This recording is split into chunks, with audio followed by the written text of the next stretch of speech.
nandito na kami ngayon sa labas ng Grand Hotel. Katatapos lang namin mag-lunch buffet. Everyone is welcome. Bukas Labor Day, kaya madaming tao ngayon.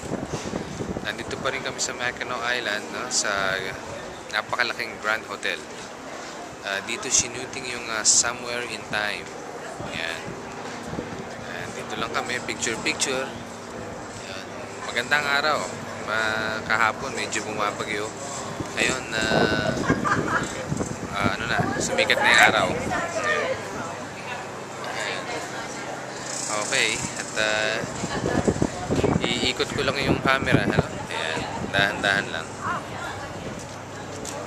Andun si Noy, nag-picture-picture. Ayan, ayun si Noy. Ayan. Okay, ipapakita ko lang sa inyo yung surrounding area. Ayan. May mga nagpapalipad ng kite. Close up natin kung kaya.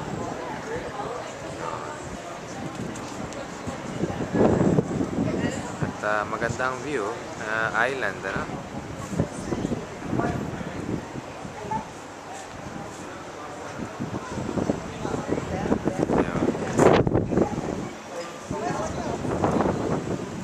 Iikot ko lang yung camera dito sa may pose. Ayan, mga nagpapapicture. Ayos. Ayan. Ayos. Ito, matangkad din ito. Napakalaking hotel nito.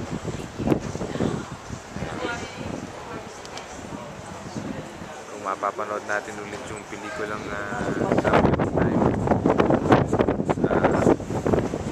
maraming bahagi yata ang pinilm dito. Ayan. Mahaba. Ayan. Yung mga kasama namin. Ayan.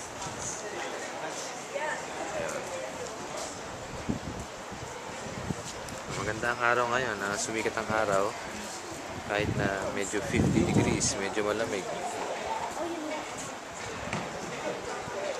Medyo sa may tuktok ito ng hindi naman mountain, pero kailangan kang medyo pumanik.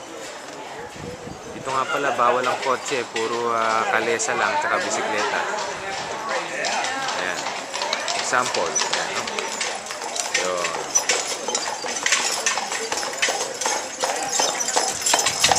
Puro ganyan lang, ang tawag niya taxi, no?